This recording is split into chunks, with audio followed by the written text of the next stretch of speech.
এরপরে প্রশ্ন করেছেন তাজকিরা সুলতানা বোন। আপনি লিখেছেন, আমি একজন সরকারি চাকরিজীবী। আল্লাহ তাআলার রহমতে হজ পালনের উদ্দেশ্যে নিবন্ধন করেছি। হজের খরচ মেটানোর জন্য আমি আমার জিপিএফ ফান্ড থেকে কিস্তিতে পরিশোধযোগ্য অগ্রিম কিছু টাকা উত্তোলন করেছি। এই টাকা দিয়ে হজ করলে কি আল্লাহ হজ কবুল করবেন?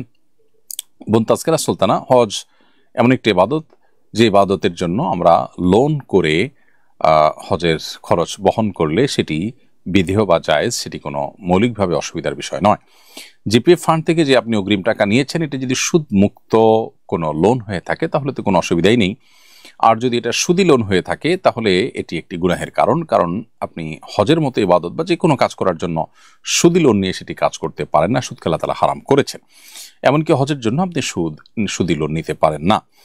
যদি আপনি নিয়ে থাকেন তাহলে সেক্ষেত্রে এটি ছাড়া বিকল্প কোনো ওয়েতে আপনার হজে যাওয়ার চেষ্টা করা উচিত। তারপরেও যদি আপনি মূল টাকা যেহেতু আপনার হালাল, আপনি যদি হজ করে ফেলেন হজ হয়ে যাবে ইনশাআল্লাহ। কিন্তু সুদি কারবার করার কারণে আপনি গুনাহগার হবেন এবং হারাম টাকায় আসলে হজ বা উমরা বা অন্য কোনো ইবাদত আল্লাহর কাছে সেইভাবে গ্রহণযোগ্য হয় না। তবে আইনত আপনার হজের অন্যান্য বিধিবিধানগুলো পালন করলে হয়ে যাবে।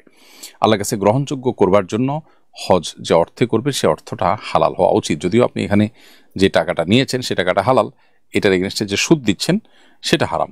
এই যে সুদি লেনদেন করেছেন, সুদি লেনদেন করে যে হজ করছেন সেটি আপনার হজের মানকে কমিয়ে দিবে এবং মর্যাদাকে নষ্ট করবে। এই জন্য আপনার সুদি লোন হয়ে থাকলে সেখান থেকে আপনার ফিরে আসা উচিত।